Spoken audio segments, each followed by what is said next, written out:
capacity. So here's the supply capacity through 2021. And we took this data and divided it up by all of the different connections across Hubli-Dharwad in order to see whether or not the forecasted demand on a per connection basis exceeded the planned supply capacity on a per connection basis. And we found that, according to our forecast, it would. So the implicit assumption in this graph, let me walk you through this a little bit. The implicit assumption in this graph is that there is full scale-up of CWS to the whole city. And if that were the case, is there enough supply capacity to meet demand? So what we see in this orange line is planned supply capacity on a per connection basis. So there's this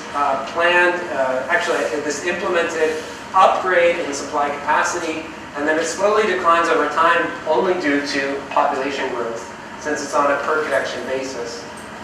And then we took this actual bulk data, which is this solid blue line. Oh no, sorry. No, this dotted green line, dashed green line. And we developed a model. This is one of 3 models. We developed this model in order to match this pattern using GDP and temperature. And we found fairly good agreement between this solid blue line, which is our model, and the dashed green line, which is actual consumption. And then using this model going forward, projecting based on different levels of GDP growth, we found that this forecasted demand exceeded supply capacity within a few years. So just to repeat, this does not mean that the current system will exceed the supply capacity. This means, according to our forecast, if CWS is upgraded to the rest of the city, then supply capacity will be exceeded in the next few years. So this, I think, is pretty strong evidence that the supply augmentation which occurred will need to happen again, and further supply augmentation will need to occur in order for CWS to scale up to the rest of the city. Some anecdotal evidence to support this. So can I yes. So, if further supply augmentation is required, is it going to be at the expense of outside this region? And therefore, what about the equity question of is that really fair to are there people outside this region who are going to be deprived because I mean, depending on the water source, I think it's very likely. So a lot of the equity that I'm looking at is within Hubli-Dharwad, but I think it's a very fair argument to say that we should at least be concerned in looking at whether or not further supply augmentation actually takes that water away from neighboring villages or even other cities at a further distance. I think that's entirely possible. I didn't specifically look at that, but I think it is a valid concern. You are taking two sources, that is near Sagar as well as Malapur. Yes. So that's very specific. So there's no question of taking from outside the region. So your project is especially to near Sagar as well as Malapur. So right now, Hubli-Dharwad, that's the 2 sources of where they get their water from. But there's a lot of other entities, villages and other cities that also use those sources. So I think there is some competition there. Yes? In this, did you assume that the distribution network was fully being utilized, or was that a constraint in terms of difference between the projected supply and demand? Is it a constraint arising out of just the delivery network, or is it just the quantity of water also? No. This is in terms of bulk storage. Bulk storage. Yeah. So you mentioned that almost 100% of the water supplied in CWS is metered. So do you have any data on the pilferage? Sorry, say again? Do you have any data on the pilferage of water in 100% metered CWS system? So I would like to say that there is roughly 10% of, on our estimates. It's very hard to track that. The way that we tracked it in the survey is to ask whether or not we could see their bill. And if they said, no, we don't have that bill, we asked them if they have any bill, and or if they pay anything for water. And if they said no, but they still had a private connection, then we made the implicit assumption that that was an unregistered connection. But how about total water supplied by the DISCOM versus the total benefit based on meters? Sorry? You mean the amount of water which is going to unregistered metered versus the rest of the water supply? I don't have estimates about volumes, but roughly 10% of our survey had unregistered connections. In the CWS areas? No, sorry, in the IWS areas. In the CWS areas, everyone had a meter. Everyone was registered. That was part of that upgrade package. So the question was, if 100% meters are registered, then what is the losses in transmission? Okay, so in the IWS areas, it's very hard to estimate that, obviously. The rough estimates were anywhere between 50 and 70%. In the CWS areas, I think they estimated that they got it down to 7%, which was a huge improvement. I might be wrong. It was somewhere like between 7 and 10, something like that.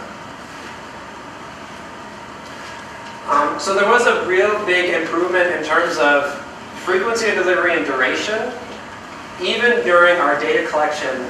Data collection round number 4 occurred in 2012. So we saw this improvement over time, but this was not sustained. So as of last summer during the drought, again, IWS areas were receiving water once every 10 to 15 days, even though CWS areas continued to be maintained.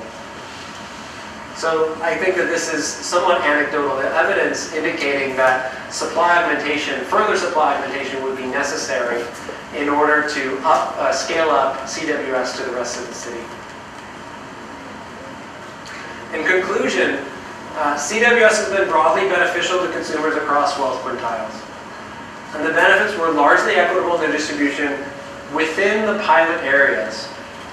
So for people that receive CWS, there was a fairly equitable distribution of benefits. But we have argued based on our forecast that supply capacity is insufficient for full scale-up. So because of this, there's now this trade-off between the supply that's available and an equitable distribution of these benefits across the entire city. So again, we can see through this trade-off, this tension between water as an economic good and water as essential to healthy ecosystems. Now, as I mentioned previously, I want to talk a little bit about this other project that we've just started. But I want to remind you again that I don't have any data, but hopefully I can give you a taste of what we're trying to get at. In order to do that, I need to introduce this idea of the sanitation service chain. So this example is given for on-site sanitation. On-site sanitation means any kind of latrine that is not connected to a sewer, but instead is connected to a pit or a septic tank. This tank or pit, so capture is a stage in the sanitation service chain, which includes the latrine itself. Containment is referring to the pit or the septic tank. Emptying and transport is the truck. Treatment, if it happens, occurs right before safe reuse or disposal. Now what's implied here is that the full sanitation service chain exists, which is not true for most of India. This example, this is again complicated, so let me summarize it a little bit for you.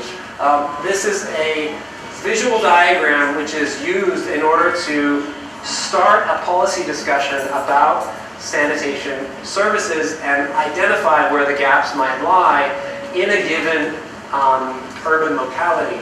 This example was created for Delhi, and we see here the different stages of the sanitation service chain represented by different columns. And you can see the label up on top, containment, emptying, transport, treatment, and either reuse or disposal.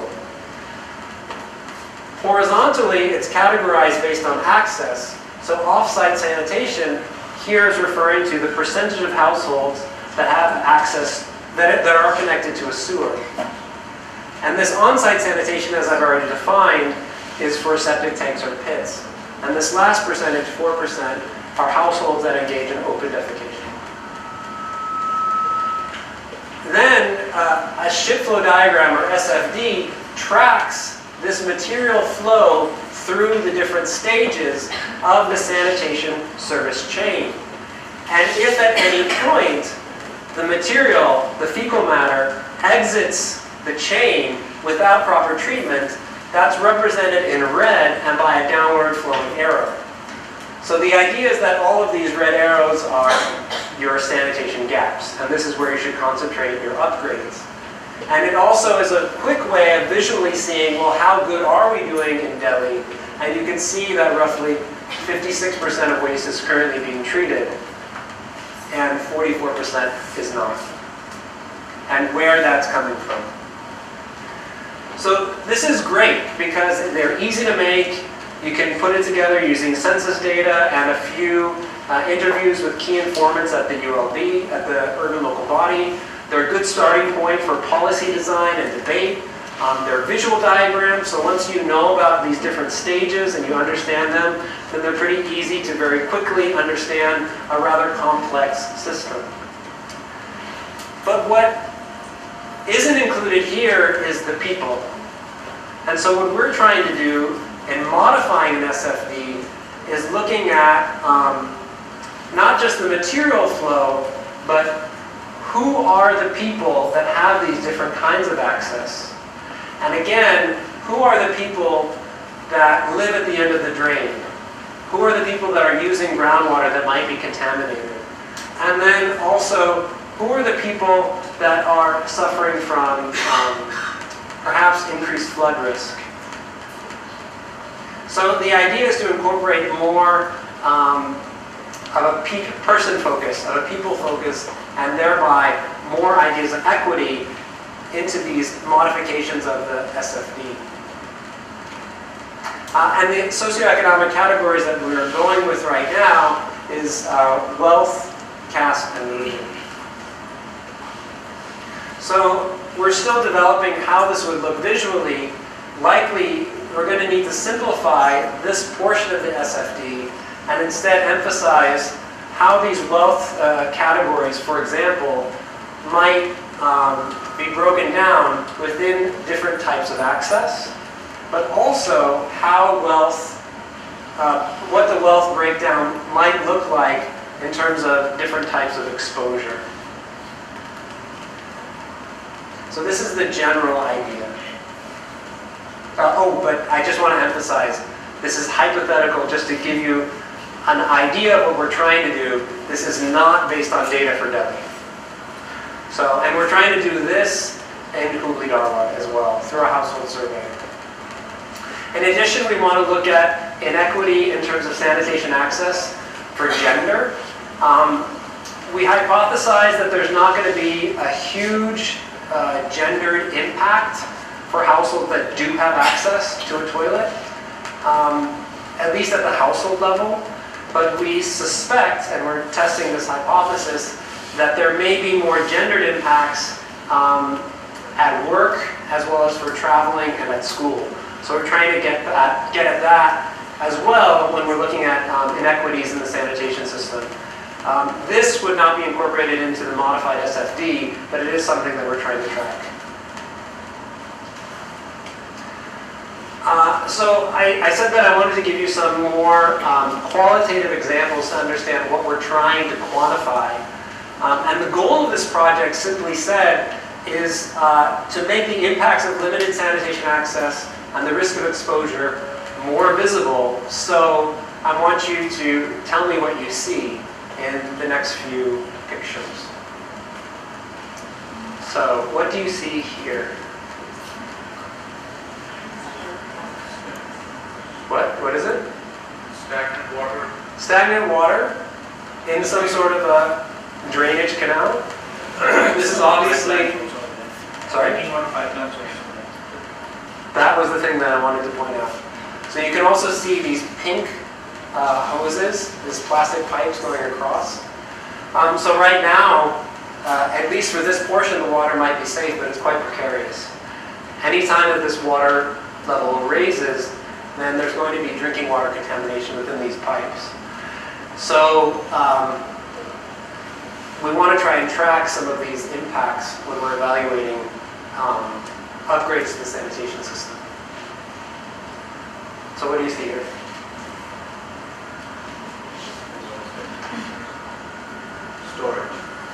Storage, water storage, correct? She's pointing at something though, she's not pointing to the storage. Sorry? Seepage, leakage. What she's pointing to is the level to which flood water, yes. So this is sewage water that comes into her house up to this level. So, and again, I bring this up, I'm guessing that most people in the room know that this kind of thing does happen in certain low-lying slum areas, even in cities such as Hubli-Dharwad, not just in Mumbai. But I bring this up because if you think back to the SDGs, and if you think back also to the SFD, this kind of an impact is not tracked at all. And so this is the kind of thing that we want to start incorporating into our visual evaluation tool. Now this one's a little bit tricky. There's some hidden things that I want to point out here. But just very quickly, if someone could tell me what you see. So there's some sort of open but covered drainage system, yeah? Water.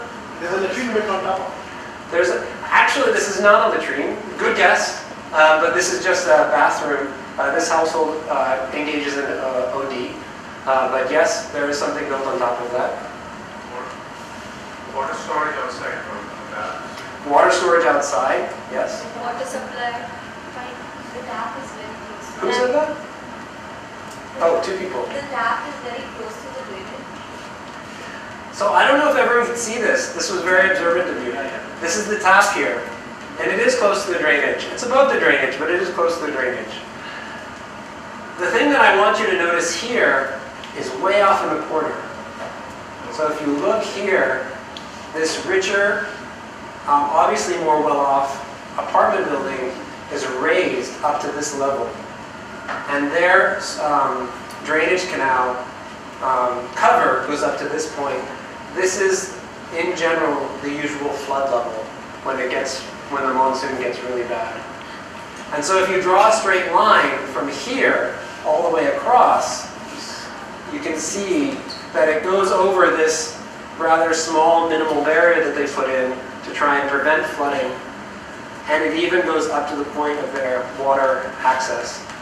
So you can see that there's all these kinds of impacts that happen when you build this sort of flood prevention infrastructure on other places that don't have that same infrastructure.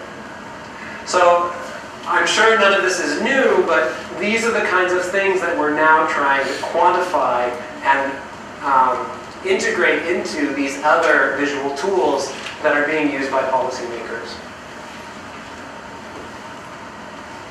So again, if we're talking about flood impacts, so right now in an SFD, it's looking at, okay, where does it exit the sanitation value chain without treatment? But it's not looking at flooding. So we're talking about probably dividing off one or two of these arrows for non-flooding and flooding, and then looking at what are the households that get impacted by that flooding arrow, something like that.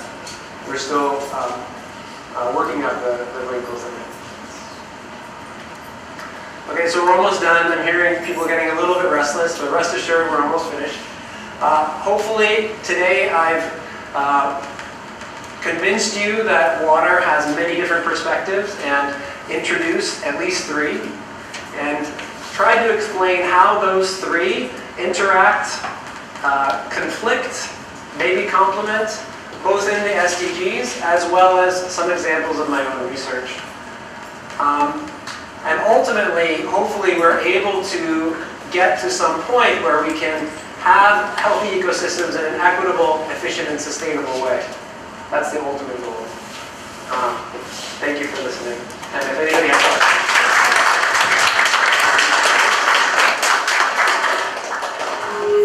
Thank you, Dr. Burt. We'll open up for questions. There were some very critical insights into what sanitation. We have Brenda with the mics behind. Please introduce yourself and keep your question. Hi, I'm working with CEPT University, Ahmedabad. My question is, did you find lesser instances of open defecation in the areas where the CWS pilot was implemented? Did it have an impact, the continuous water service had an impact on open defecation? Did people start using toilets more? Wow, that is a fascinating question. I don't know. Didn't comment on that. I would love to know though. We will be able to answer that question with the survey we just launched.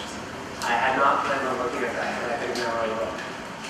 Yeah, no, thank you for that question. I'm sorry I can't answer it, but you know, very exciting. Thanks.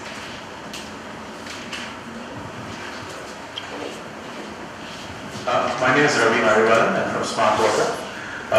In the Hubli-Dharwad first example you gave of supplying potable water,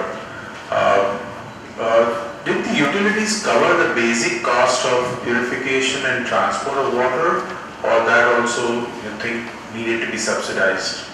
That case. Purification at the treatment plant? And at the treatment plants and the distribution of water. For the case of continuous water supply. Okay, yeah. So the treatment plants that were already in place supplied water to the whole city. So the upgrade was only had to do with the distribution network and the other changes that I mentioned, so metering, all of those things. But the water that came from the treatment plants was the same for both areas. Yeah, but did the utilities cover the cost of treatment as well as it, or that also needed to be subsidized? Okay. So for the system overall, I don't remember exactly what the percentage was. It was much less than 100. So that was subsidized. The rate of subsidization was less in the CWS areas compared to the IWS areas. I think in the CWS areas it was roughly 70% of costs were covered. And in the IWS areas, if I remember correctly, it was something around 30 or 40%. So would that be a sustainable model going forward, I think? So in your question, you're talking about financial sustainability specifically. Yeah. And I have a hard time answering that because I'm thinking about water not just as an economic good, but also as a human right. So I think that I would never argue for water to be free. I think that it has an intrinsic value and so it needs to have some sort of price in order for people to have an incentive to not waste it. But I'm not sure that it should always be priced at the full cost of delivery, only because you don't want that price to be a barrier. So yes, it is subsidized, and the sustainability of that financial model entirely depends on the willingness of the state to provide that subsidy.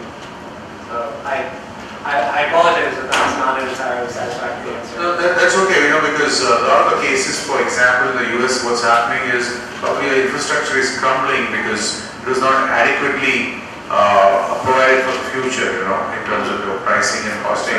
So going forward, it could not be sustainable in that sense, probably also making it, a basic human right. So that was very true, very true. And I think that, not to go off too much of a tangent, but you hit on something that I'm very passionate about. I think the US system is an interesting example because it has huge capitalization costs, which in many cases are now not properly maintained. It's a high expense. And if you look at examples, I don't know if people here have heard of Flint, Michigan, but that's an example where costs were cut specifically because the income wasn't there anymore. The local productivity, the local economy couldn't support, or it was argued that it couldn't support, the water system that was in place. But because of that, there was mass contamination of lead in the pipes and huge poisoning of the local population, which resulted in just decimation of any trust in public utilities and in the government in general.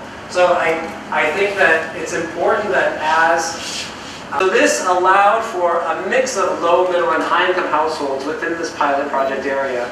So we were able to balance and see what the impacts were across all different wealth categories.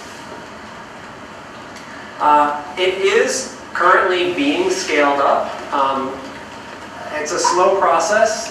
They've made some progress. I think it's now been scaled up to an additional 8 wards with a plan for 8 further wards to receive CWS in the next year or so.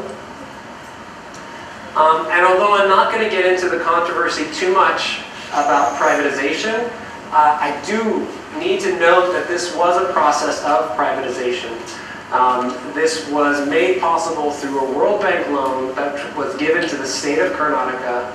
The state of Karnataka is responsible for paying back that loan, and so it's important to know that the money that was spent in order to do this upgrade and for 3 years of operations and maintenance did come ultimately from tax revenues.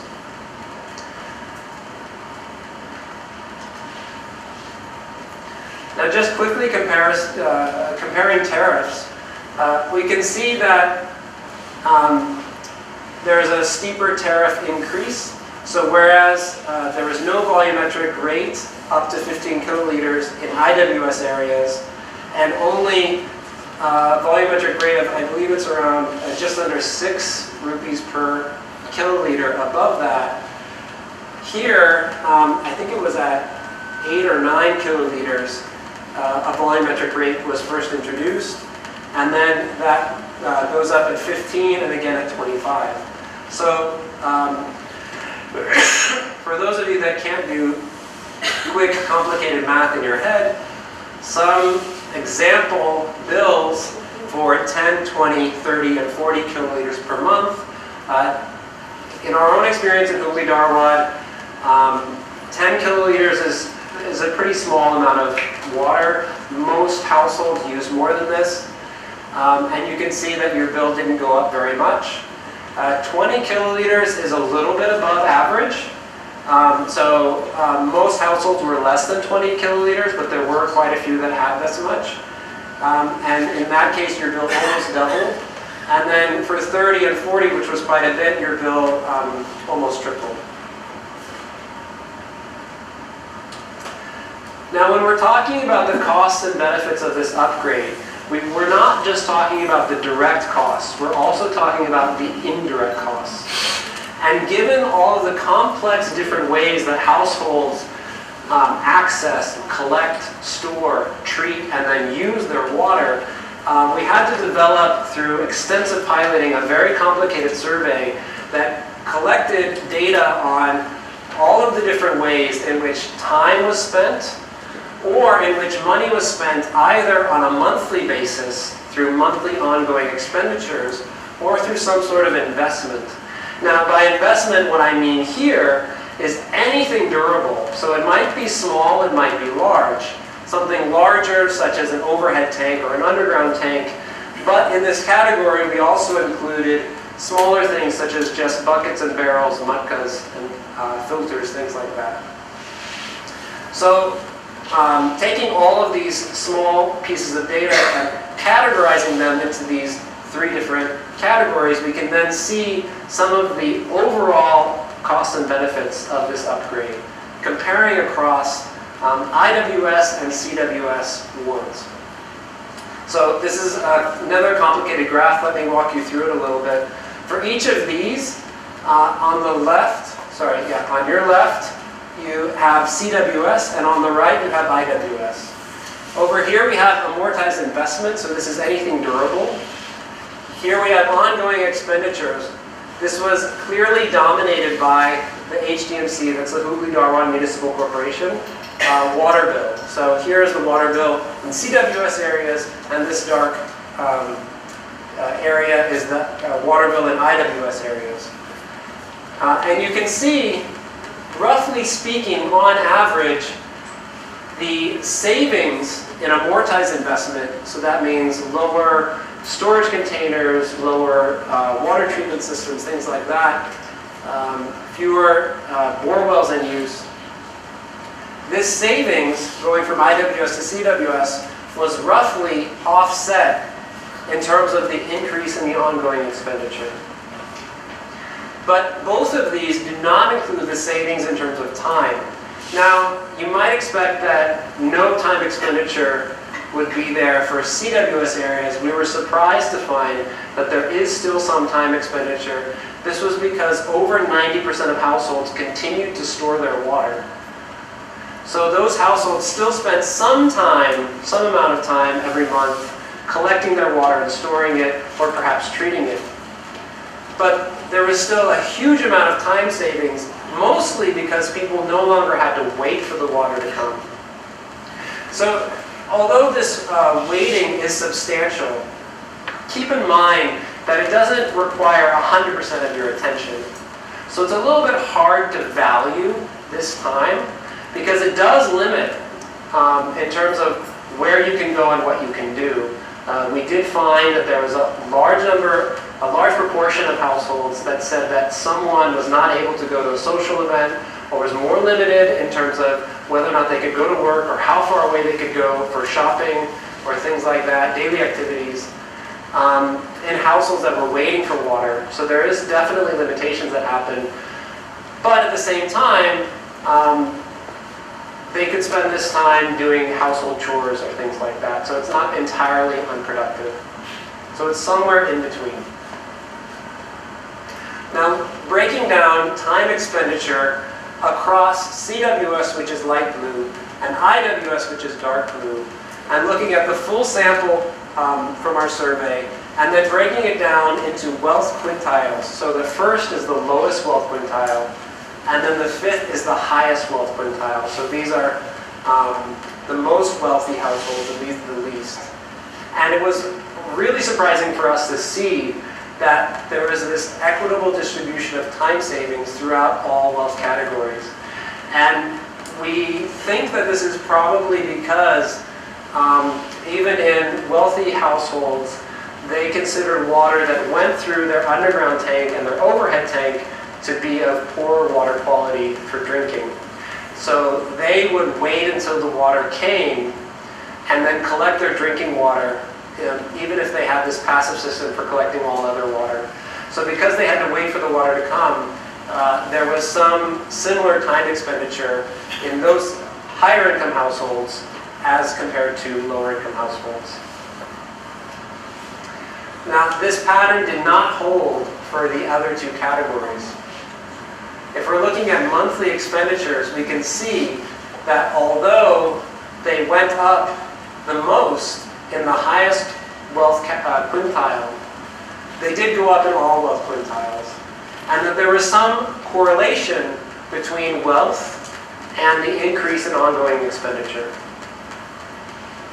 Now, if you combine this monthly expenditure with the amortized investments for all of these wealth quintiles, then you can see that for every wealth quintile there was this sort of offsetting between the two, which was also interesting. On average it was offset, but also within each wealth quintile was roughly offset.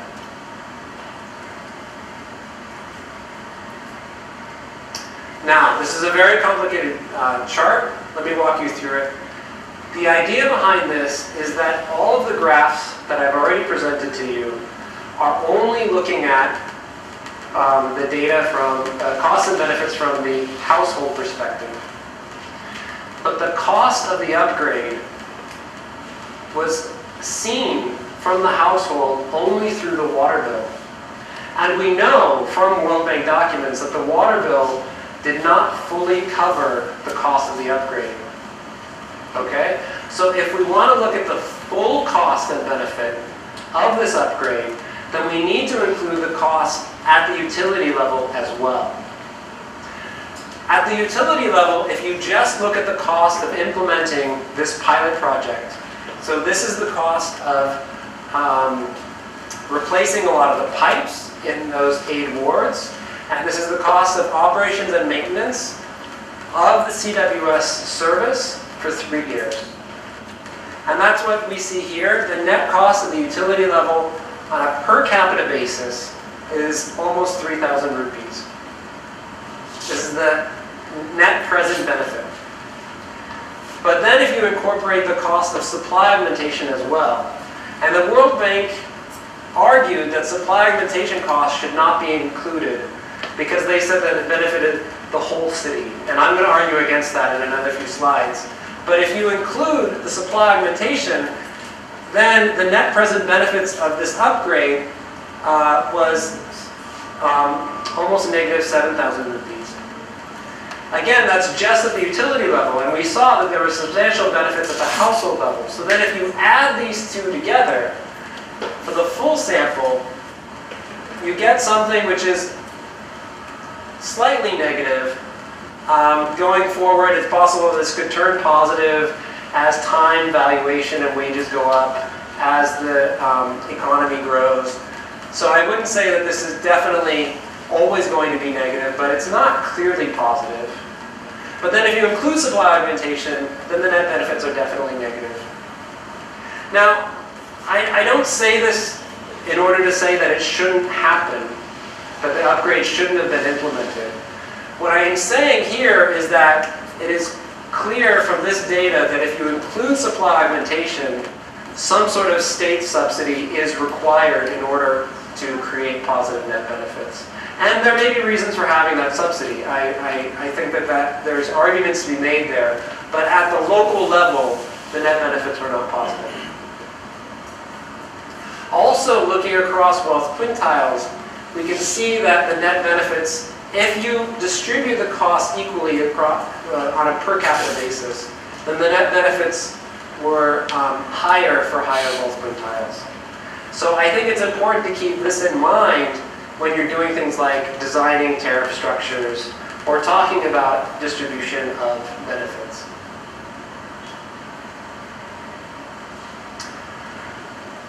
So like I said, the World Bank made a lot of statements about the supply augmentation was not directly associated with the demo project, and it said that this pilot project of CWS would actually reduce water consumption because fewer people would be throwing away stored water every time it was delivered. It made a lot of statements without, I would argue, without empirical evidence, and so we tried to interrogate this in our research. And